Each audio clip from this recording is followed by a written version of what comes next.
अस्सलाम वालेकुम रहमतुल्लाहि व बरकातुहू। हम करें कहानी नवीसी। आज की कहानी है हमारी तहम्मुल मिजाजी और सुलह जोई में फतह है। आपको हमारी वीडियोस कैसी लगती हैं, चैनल जरूर सब्सक्राइब करें, वीडियोस को लाइक और शेयर कीजिएगा। सुलह पसंदी हिकमत अमली है, अमन पसंदी राय अमन है। एक जंगल में एक नदी थी जिस पर पुल ना था, बल्कि इसके आर पार सिर्फ लकड़ी की एक लठ रखी हुई थी जिस पर मुश्किल से एक आदमी गुजर सकता था। एक दफा ऐसा इत्तेफाक हुआ कि दो बकरियां आमने सामने इस नदी पर आ गई।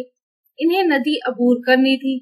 एक बकरी इस किनारे पर खड़ी थी जबकि दूसरी दूसरे किनारे पर। दोनों नदी को अबूर करने के लिए चल पड़ी। दोनों का पुल के दरमियान मिलाप हो गया। अगर दोनों बेवकूफी का मुजाहरा करती और जबरदस्ती लड़ भिड़ कर गुजरने की कोशिश करती तो दोनों ही नदी में जा गिरते। इसकी बजाय उन्होंने अक्लमंदी और सुलह पसंदी से काम लिया।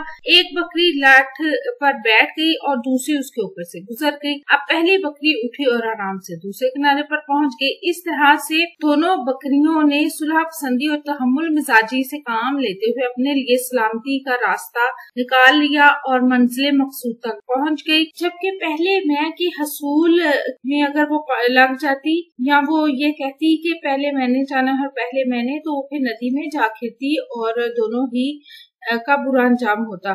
तो नतीजा क्या निकलता है? नतीजा ये निकलता है कि सुलह पसंदी में ही निजात है, सुलह वाश्ती राय अमन है, तहम्मुल मिजाजी और सुलह जोई में फतह है। आपको हमारी वीडियो कैसी लगी? चैनल सब्सक्राइब करें, वीडियोस को लाइक और शेयर कीजिए, कमेंट करके कौन सी वीडियो देखना चाहते हैं। अपना और अपने प्यारों का रखिए ढेर सारा ख्याल। अल्लाह हाफिज।